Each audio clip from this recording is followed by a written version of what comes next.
from Srimad-Bhagavatam, 4th canto, chapter 4, text number 30. Soyam durmarsha hridayo brahmadrukcha loke pakirtim mahatim avapsati yad angajam swam purushadvid udyatam na pratyashedhan mrittaye aparadataha. Translation purport by His Divine Grace H. Bhaktivedanta Swami Srila Prabhupada ki jai. Daksha, who is so hard-hearted and he is unworthy to be a Brahmana, will gain extensive ill fame because of his offenses to his daughter, because of not having prevented her death, and because of his great envy of the Supreme Personality of Godhead. Purport. Daksha is described here as most hard-hearted and therefore unqualified to be a Brahmana. Brahmadruk is described by some commentators to mean Brahmabandhu, or the friend of the Brahmanas. A person who is born in a Brahmana family but has no Brahmanical qualification is called a Brahmabandhu. Brahmanas are generally very soft-hearted and forbearing because they have the power to control the senses and the mind. Daksha, however, was not forbearing, for the simple reason that his son-in-law, Lord Shiva, did not stand up to show the formality of respect. He became so angry and hard-hearted that he tolerated even the death of his dearest sister, his dearest daughter. Sati tried her best to mitigate the misunderstanding between the son-in-law and the father-in-law by coming to her father's house, even without an invitation. And at that time, Daksha should have received her, forgetting all past misunderstandings. But he was so hard-hearted that he was unworthy to be called an Aryan or Brahmana. Thus, his ill fame still continues. Daksha means expert, and he was given this name because of his ability to beget many hundreds and thousands of children. Persons who are too sexually inclined and materialistic become so hard-hearted because of a slight loss of prestige that they cannot tolerate even death of their children. Thus ends the Bhaktivedanta purport. So, very important lessons are coming out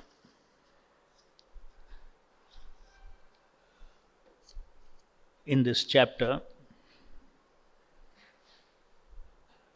with respect to behavior of a Vaishnava, behavior of a devotee, or even behavior of a gentleman.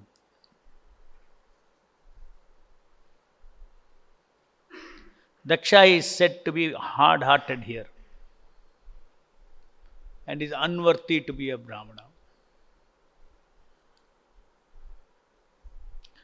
Because of three reasons it's given in this verse. His offenses to his daughter, not having prevented her death,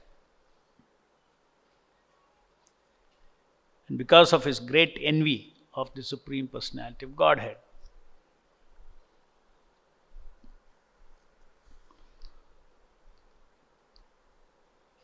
What did he lose because of these three offenses?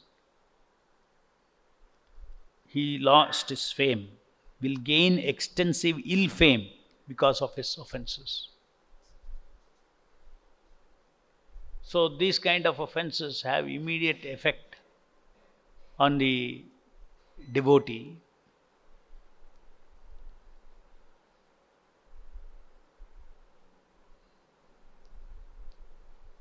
Just see the provocation that happened here.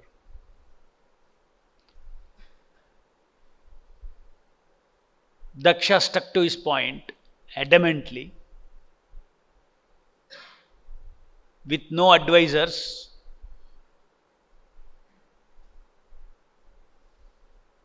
because all his people surrounding him were in fear of him. So many Brahmanas were there in that assembly. So many rishis were there. Their fear of him. They did not speak the truth, even though they felt discomfort with what he was, when he was attacking Lord Shiva. And his mind was that he continued to justify. Yes, I am right. He continued to justify. That stubbornness remained with him even after his daughter came to him for patching up. His daughter came after some time, found it is a good opportunity now. A yajna is happening. Let me go and patch it up. And she came to patch up. And Daksha ignored her. In other words, it is like a match. Who will surrender to whom? Whether Daksha will accept he did a mistake, or whether Shiva will accept he did a mistake, was Daksha's point of view. I am right.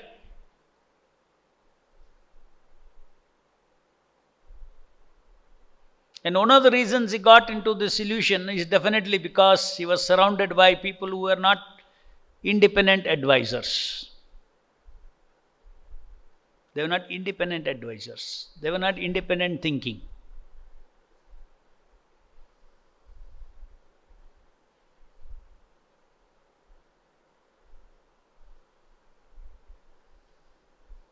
And one gets into this kind of a pride, then it is described here that the person become hard-hearted.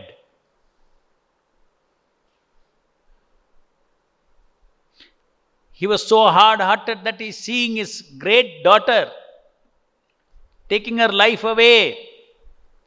He is not going and pleading to her, please don't do it. No, he is not. Stiff.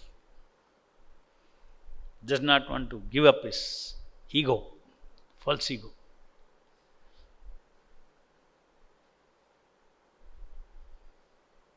One of the ways the false ego is manifest,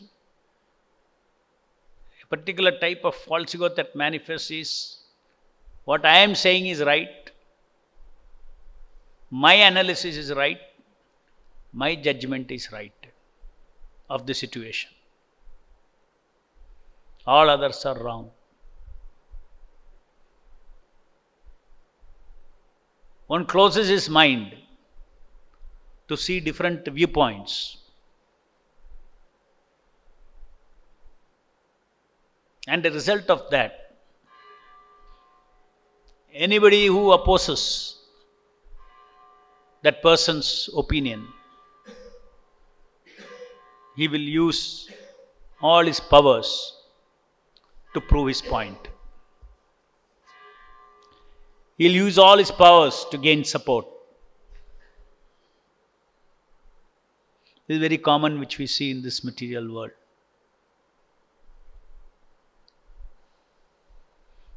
A devotee or a Vaishnava should never get into this kind of a situation.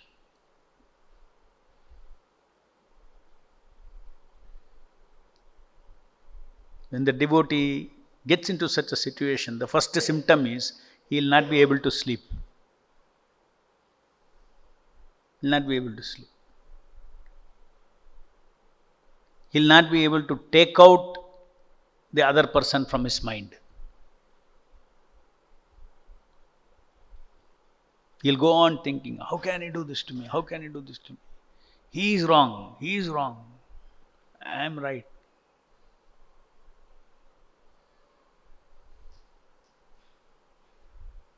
Whoever is carrying the incident in the mind more is the person who is affected,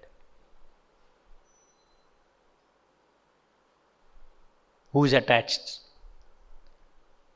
The party whose ego is attached will carry the subject in the mind.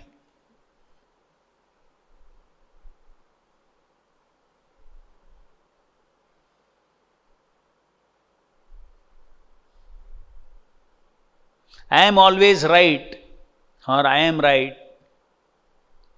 is a very big ego in this material world. That ego grows in such a way that the person gets immediately defensive if somebody says a little different opinion than him.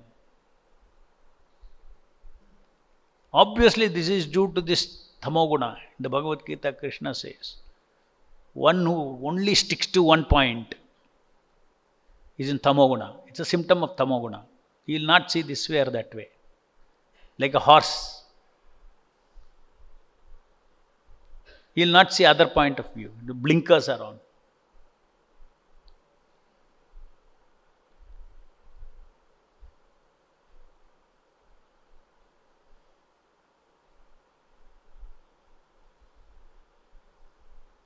Does that mean that we cannot be right?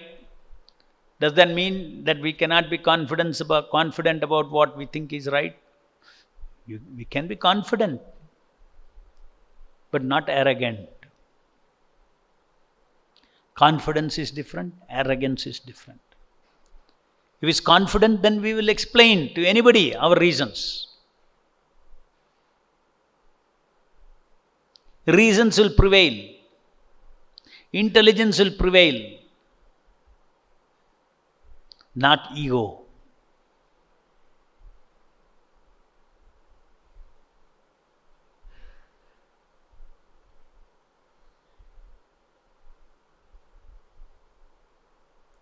So, in dealing between Vaishnavas, living in the community of Vaishnavas,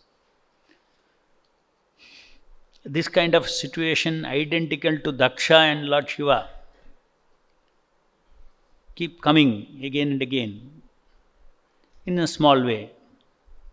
Mini Daksha and mini Shiva. Devotees. One against the other. Not at all good. Whoever tolerates wins. Whoever attacks loses. If you're really right, you won't attack. If you're really right, you won't attack. Because you have the strength of your reasons. There's no need to attack.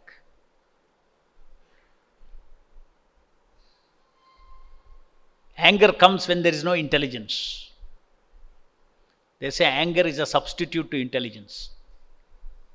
ಅವನಿಗೆ ಬುದ್ಧಿ ಇಲ್ಲ ಅದಕ್ಕೆ ಕೋಪ ಪಡ್ತಾ ಇದ್ದಾನೆ. I learned this from one Karmi. In some situation he was describing. ಅವನಿಗೆ ಬುದ್ಧಿ ಇಲ್ಲ ಅದಕ್ಕೆ ಕೋಪ ಪಡ್ತಾ ಇದ್ದಾನೆ. Good point. And that's what Krishna also says.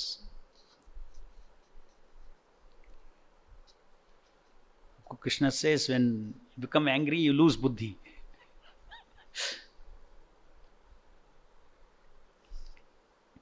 But when you cannot defend yourself with intelligence, when you cannot defend yourself with coolness,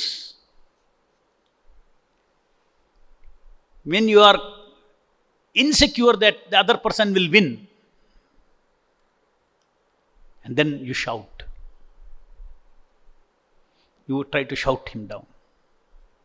So anger, shouting down, and all very smart people, if they see, they know.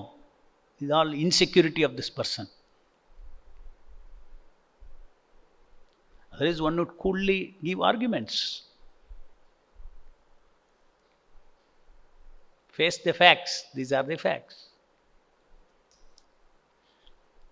Without fear or favor, one should see the facts in an unbiased way, as an independent, thinking independent of biases, prejudices. That is independent thinking. Proud, self-centered, opinionated people cannot be independently thoughtful. Because they are infected with this idea that I am always right.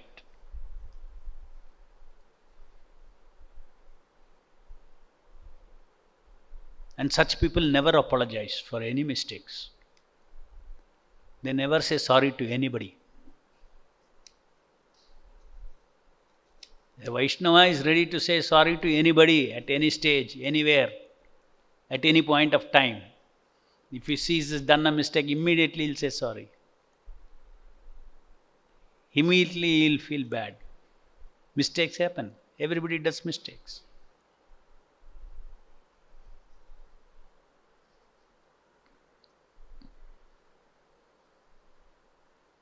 So the point here that is mentioned is that you become hard-hearted. You lose your sense of being a human being. Your own daughter is committing suicide, taking her life away, and you are standing and watching. Because become hard-hearted. Pride is like that. Arrogance is like that. Stubbornness is like that. These are all not the qualities for a Vaishnava. And Prabhupada concludes here by saying, he connects it. Thus, ill fame still continues. Daksha became expert and thousands of children. Because of expert, and he was given this name because of his ability to beget many hundreds and thousands of children. Persons who are too sexually inclined and materialistic become so hard-hearted because of a slight loss of prestige that they can tolerate even the death of their children.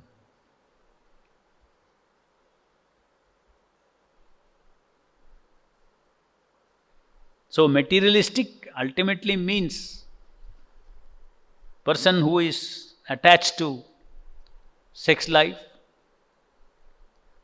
and all the things connected with that, prestige, name, fame connected with that. And therefore any loss of such prestige, immediately the person becomes protective and attacks anybody who tries to take away his prestige. These are all opposite qualities of humility. Humility means to give respect to everyone, but not expect respect for oneself.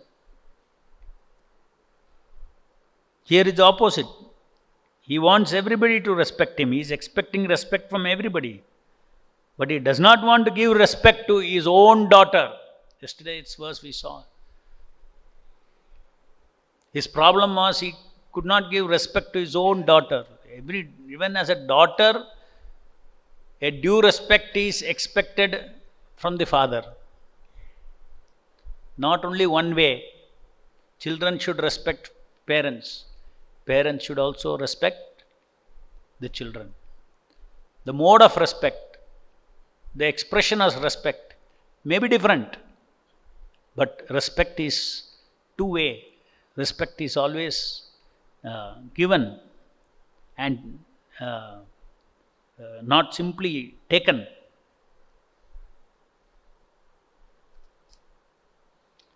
So when you become hard-hearted, you don't care whom I have to respect. It doesn't occur in his mind at all. I am achieved, I am all in all, I am Daksha. It's a question of me respecting anybody. That consciousness is not there.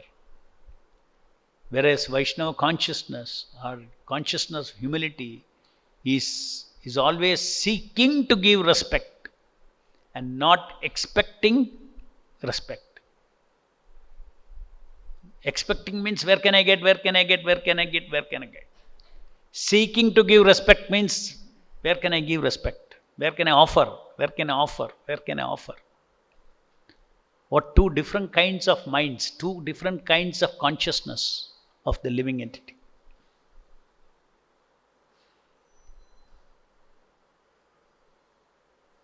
Any questions?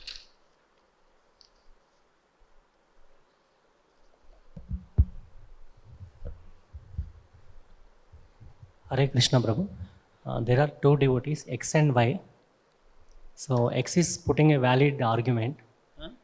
X is putting a valid argument to the Y devotee. Ah, Y devotee is not accepting that. not accepting. And also he is having some power. Having Some power. some power. So what, how X should take and this scenario? What he should feel like? First, he should use his intelligence and find out. As far as the instruction for oneself is concerned, in all these situations, X and Y, there is an instruction separately for X and there is an instruction separately for Y. The instruction for who is X, who is Y? X is the one who asked, X is Y is the one who has power, is it? Okay. So we'll talk of Y later. But let's talk of X. X should always be self-critical. Is it? Y is not accepting. So one should be self-critical. The moment you have the habit of self-critical, then you won't become arrogant. Because you are searching, where am I wrong? Am I wrong? Am I wrong? At the end of self-critical process, you may still feel that, look, I think what I am saying is not really wrong. Right? So then one can humbly again put it to the person. Again put it to Y. This is what I am. You should be able to convince. Because you have been self-critical, you have gone through the process of convincing yourself once again, yes, this is better. And you have to again present it. Right? And if you want peace of mind and happiness, after telling that, say Hare Krishna and go around doing your work. Don't chase it. You understand? Or you can escalate. Through the process, you can escalate to your next higher authorities if the matter is so serious. Some small argument is there, you don't go and escalate to your higher authorities. What not? Many times in life, small things you should leave it away. Small things should not be make a mountain. Not worth spending time. Technically right, what you said is right. Why I should take it? Leave it now. Like that. As far as Y is concerned, because the ultimate instruction for all Vaishnavas is same. As I said, the daughter or father has to respect also. So Y also has to respect. His expression of respect is when the person is, somebody is coming and, giving some argument on some point, a relevant point. Everything should have substance for Krishna's service. We are not talking about argument for the sake of argument. So some relevant argument is being given and all those things. Then, whether it is relevant or not, the devotee has to apply his mind. Why he has to apply his mind? Just like I said, X has to be self-critical. Y also has to be self-critical. And then through the process of reasoning, he has to convince that what he is saying must be done, should be done. And then both X and Y should always think. Mature human beings always think that there is no one way.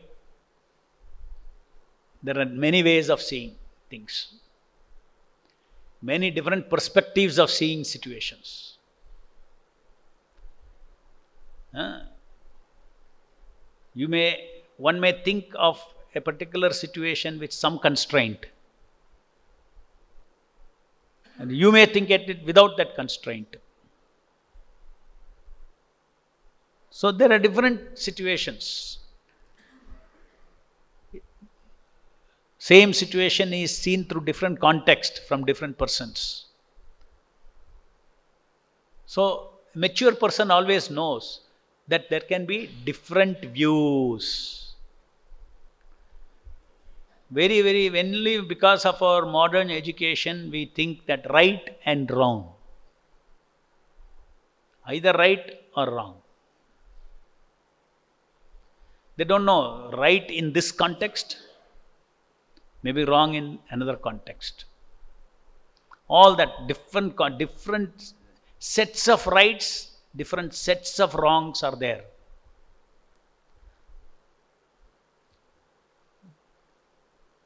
Prabhu, the same question that X has escalated to the higher authorities. You can It's a serious issue, little serious concern. Serious concern it is, like some substance is there, very serious substance to be solved. Whose concern? X has a serious concern. X has serious concern about the organization. For the organization. So he escalated to the higher authorities. Yeah, he can escalate. He can bounce off his idea with somebody else without politicizing. So there, if the other higher authorities also, your peers also, you can discuss. What do you think? What do you think? Like that. If it is of great concern, one should definitely. Because ultimately we are not here for pleasure of A or B or X or Y. We are here for the pleasure of Prabhupada and Krishna. Is it not? Pleasure of pleasing other Vaishnavas does not end at that. Pleasing other Vaishnavas is not the last word. Pleasing Vaishnavas who please Prabhupada and Krishna. So, concern is there, then you have to take it to the logical end, escalate it. In spite of doing that, if that doesn't get solved, so the same principle should be. In fact, you can tell, for the sake of good relationship, Prabhu, I am not convinced, can I take it up with, Madhu Pandit Prabhu? You can tell. You can tell him. Then he will be more self-critical. Wait 1 or 2 days, he will say. Let me think. No, in the community it is required. You need escalation. You need all those things. Everything is possible as long as the devotee is humble. He has to follow things. He has to do things with a grace, not with political minded. Do everything with grace as a Vaishnava. Gracefully you do. Everything is possible. It is possible to gracefully come to me and ask me, Prabhu, why didn't you come for Mangalarti today? Nothing wrong. I will give explanation. Provided I know, you are asking with some genuine concern. And if you are asking for finding fault, then I will give you that right kind of treatment also. Preaching. Yeah. Same thing, just for the sake of knowledge I'm asking. So the devotee, the X has escalated to the higher authorities and nothing action taken out. So the same principle should be followed. The X should chant and be happy. The same principle he should follow, or should not get disturbed also. Escalate further higher. So let us say highest everything ho gaya. Over. Mostly you will be wrong.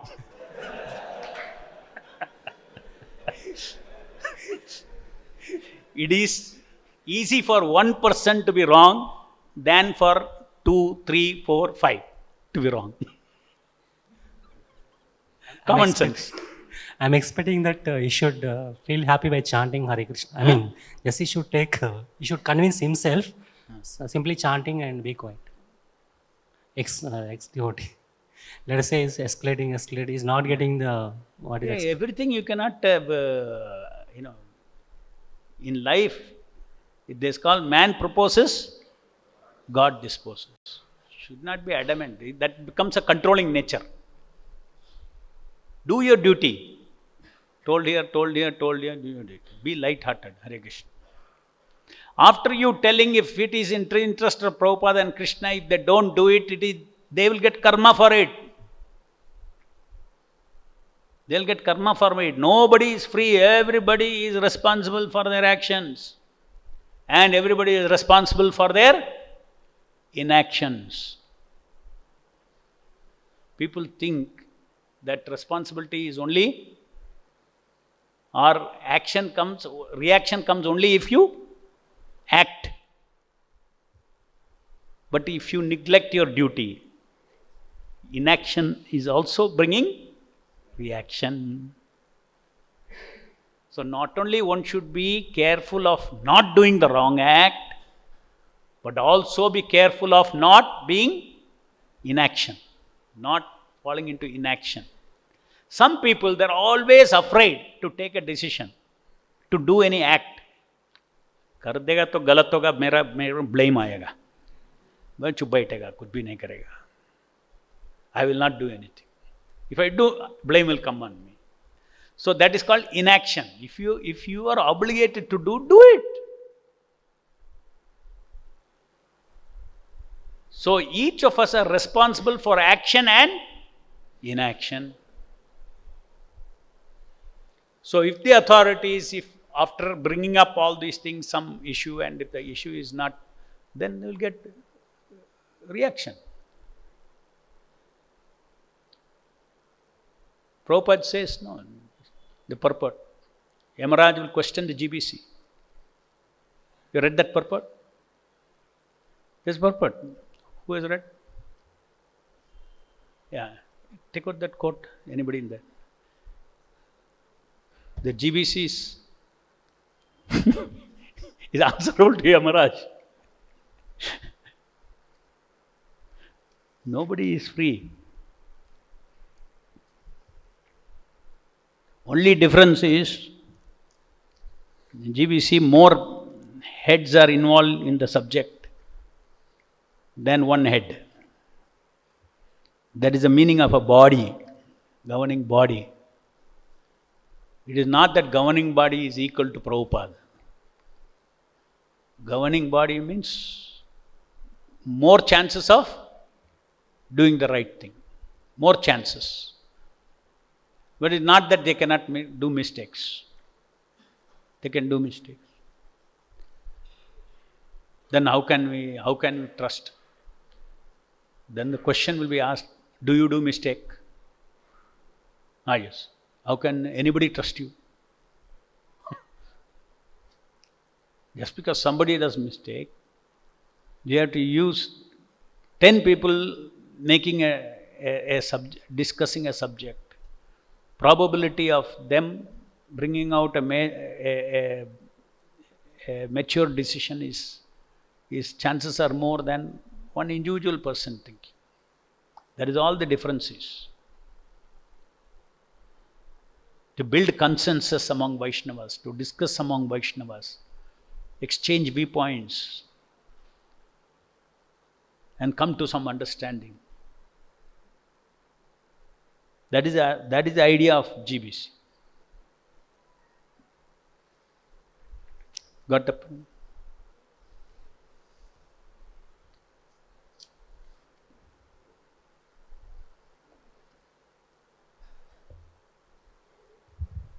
Yes, question. Meantime, find that quote. Hare Krishna, Prabhu. GBC only says, doesn't Governing Body Commission. GBC it says in the purport. Huh? Yeah. Read that. This is from Prabhupada purport. Vidura was Yamaraj. Not only he was Yamaraj ordinary, but he was one of the great authorities. There are 12 authorities mentioned in the Shastra. One of them is Yamaraj. Ballir Vayashakir Vayam. This is stated in the Srimad-Bhagavatam. Yamaraj is one of the GBC of Krishna. Yes, as we have got 12 GBCs, similarly Krishna has got GBCs. Swayambhu, Narada, Shambhu, Kumara, Kapilo, Manuhu, Prahlado, Janako, Bhishma, Balir, Vayashakir, Vayam. Srimad-Bhagavatam 6.3.20. That 12 men are authorized to preach Krishna consciousness. So we have to follow. Mahajana yenu gatassa pantaha. Therefore, we have created these GBC. So they should be very responsible men. Otherwise, they'll be punished. Otherwise? They'll be punished. Punished. They'll be punished. They'll be punished to become a Shudra. Although Yamaraj is a GBC, but he made a little mistake. He was punished to become a Shudra. So those who are GBCs, they should be very, very careful to administer the business of ISKCON. Otherwise, they will be punished. As the post is very great, similarly the punishment is also very great.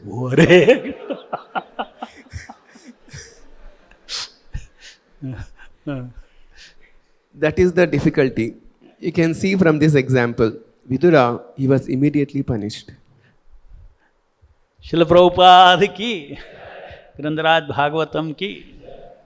Hare Krishna. Subscribe to our channel and press the bell icon to never miss any updates.